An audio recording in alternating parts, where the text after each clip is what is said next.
Bonjour à tous, j'espère que vous allez bien. Aujourd'hui on se retrouve pour une nouvelle vidéo sur Boruto. Le sujet principal sera la mort de Sasuke et ensuite il y aura quelques théories sur l'œuvre Boruto. 兄さん、もうすぐ会える。 La tenue de Boruto. Comme on a pu le constater lors du premier épisode de Boruto, celui-ci porte la tenue de son maître Sasuke Uchiwa. Et attention, il ne s'agit pas seulement de sa veste, mais carrément de son outfit tout entier. Il a son bandeau frontal, sa veste, son épée, et en plus il a l'air énervé et décidé à en découdre avec Kawaki. Et d'ailleurs, celui-ci dit même que Boruto va rejoindre le Nanadaime. Alors de quoi parle-t-il? Que s'est-il passé? Il y a plusieurs réponses à ces questions. Soit Naruto et Sasuke sont morts, ce qui expliquerait cette phrase de Kawaki, soit Naruto se trouve dans une autre dimension, on pourrait croire qu'il se trouve dans la dimension de Kawaki puisqu'il a accès au pouvoir d'Ishiki, mais en aucun cas cela expliquerait la tenue de Boruto. Deuxième théorie, le scénario. Évidemment, c'est la raison qui excuse tout, le scénario. Dans Naruto, Sasuke a été dans environ 70% du temps un antagoniste. Mais depuis sa réconciliation avec Naruto, Sasuke a pris conscience de ses erreurs, que ce soit dans l'anime lorsqu'il retourne dans le passé avec Boruto. D'ailleurs, lors de ce voyage, il a pu constater le mal et la douleur qu'il avait laissé dans le cœur de ses compagnons d'armes, que ce soit Naruto ou bien Sakura. Autre exemple avec le cas de sa fille Sarada, à force d'explorer le monde ninja pour rechercher des informations sur Kaguya et les Otsutsuki, Sasuke est resté loin du village, mais surtout loin de sa femme et de sa fille. Tous ces sacrifices pour rester au service de son village. Mettre de côté les siens pour rester au service de Konoha. Depuis la nomination de Kakashi au poste de Hokage, Sasuke est devenu le Hokage de l'ombre, tout comme l'était son frère Itachi. Protéger le village dans l'ombre, c'est la nouvelle voie de Sasuke depuis sa réconciliation avec son ami Naruto. Tout comme beaucoup de shinobi sont morts pour leur village, je vois bien la vie de Sasuke se conclure sur un sacrifice. Pas n'importe lequel bien sûr, j'espère que si ça arrive Sasuke aura une mort digne de lui, mais ce qui est sûr c'est que la mort de Sasuke est imminente et quasi nécessaire pour la suite du scénario, à moins de le nerf au point de le rendre totalement inutile. La meilleure, la plus logique et sûrement la plus honorable des manières de se débarrasser de lui serait de le tuer pour ainsi donc faire briller la nouvelle génération. Et maintenant vous vous demandez sûrement pourquoi je le vois mourir en se sacrifiant. Tout simplement parce que Sasuke se sent redevable et continue de culpabiliser jusqu'à aujourd'hui, et ça malgré ce qu'il peut faire croire. À la fin de Naruto Shippuden, Sasuke refuse carrément de se faire greffer un deuxième bras et juste après il s'en va redécouvrir le monde shinobi car il savait qu'il avait manqué plein de choses lorsqu'il était conduit par sa haine sur le chemin qui mène aux ténèbres. Comme je l'ai dit juste avant, il culpabilise tellement qu'il n'a pas hésité à laisser sa famille de côté, dont sa fille qu'il n'a quasiment pas vu grandir, au profit du village. Avec ça, comprenez bien que Sasuke est prêt à tout, mais vraiment à tout pour se racheter, et comme il avait prévu de le faire après son combat contre Naruto, Sasuke va sûrement se sacrifier par la suite. D'ailleurs, pour ça, j'ai une autre théorie. 3. Le développement de Sarada. Comme je l'ai dit dans la précédente théorie, je vois bien Sasuke se sacrifier pour le village. Mais de quelle façon?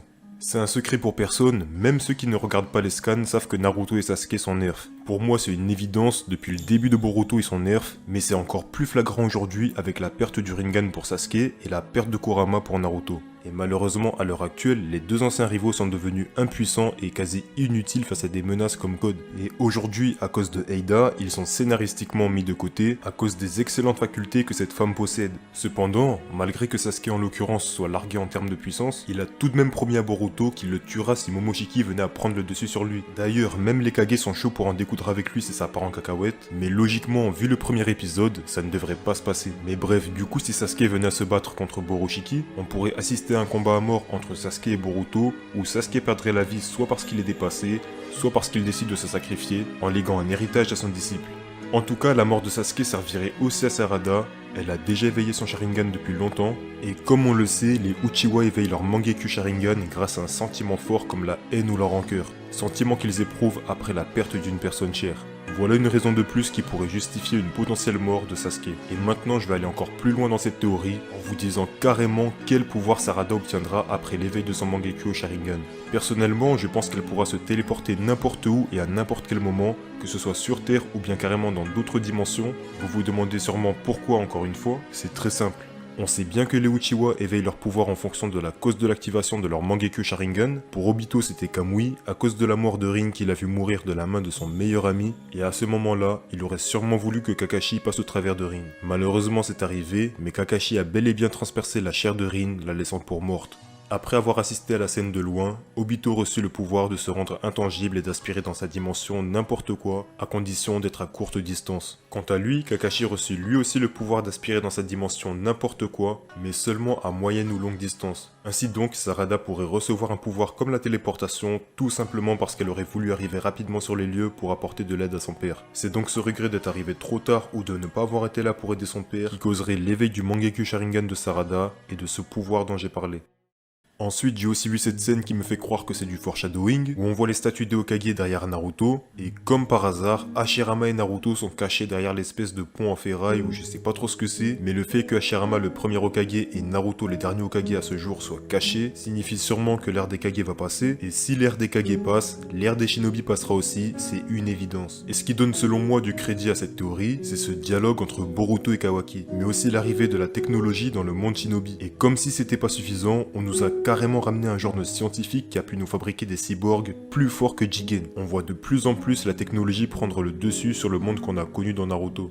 Alors le combat qui opposera Boruto à Kawaki sera sûrement un combat d'idéaux comme Naruto face à Pain. Mais là où les deux se battaient pour ramener la paix, Boruto cherchera sûrement à défendre le monde Shinobi que ses ancêtres ont façonné et préservé à travers les générations, tandis que Kawaki cherchera à détruire ce monde pour en rebâtir un nouveau, basé sur la technologie. Pourquoi? Je ne sais pas. Je sais pas ce qui se passera par la suite, mais Momoshiki a assuré à Boruto que ses yeux bleus le déposséderont de tout. Alors j'attends de voir ce qui va se passer concrètement. Pour l'instant, continuons à suivre l'histoire, mais gardons en tête qu'un jour ou l'autre, il faudra bien que la nouvelle génération brille d'elle-même et vole de ses propres ailes. Et ce processus se fera très certainement avec la mort d'un personnage emblématique du manga. Naruto, Sasuke, je vois plutôt Sasuke mourir. Comme je l'ai dit, cela servira non seulement au scénario, mais aussi et surtout au développement du personnage. Lui qui est plein de regrets, lui qui souhaite se racheter et souhaite par-dessus tout défendre son village, laissera sûrement sa vie pour ceux qu'il avait voulu anéantir auparavant. La solution au regret de Sasuke. Ne serait-ce pas la mort qu'il souhaite? J'espère pas. Mais ce qui est sûr, c'est que sa mort impactera considérablement l'histoire et marquera le monde du manga. Sa mort servira non seulement à Boruto, mais tout aussi à sa chère fille, Sarada.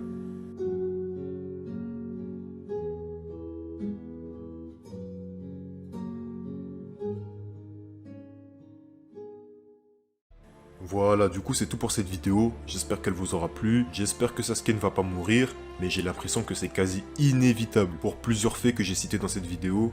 Mais bon, de toute façon c'est pas encore fait et on verra par la suite. Toi en tout cas, n'hésite pas à me donner ton avis en commentaire, n'oublie pas de liker et de t'abonner pour le référencement si la vidéo t'a plu, et moi je vous dis à la prochaine pour une nouvelle vidéo, sayonara.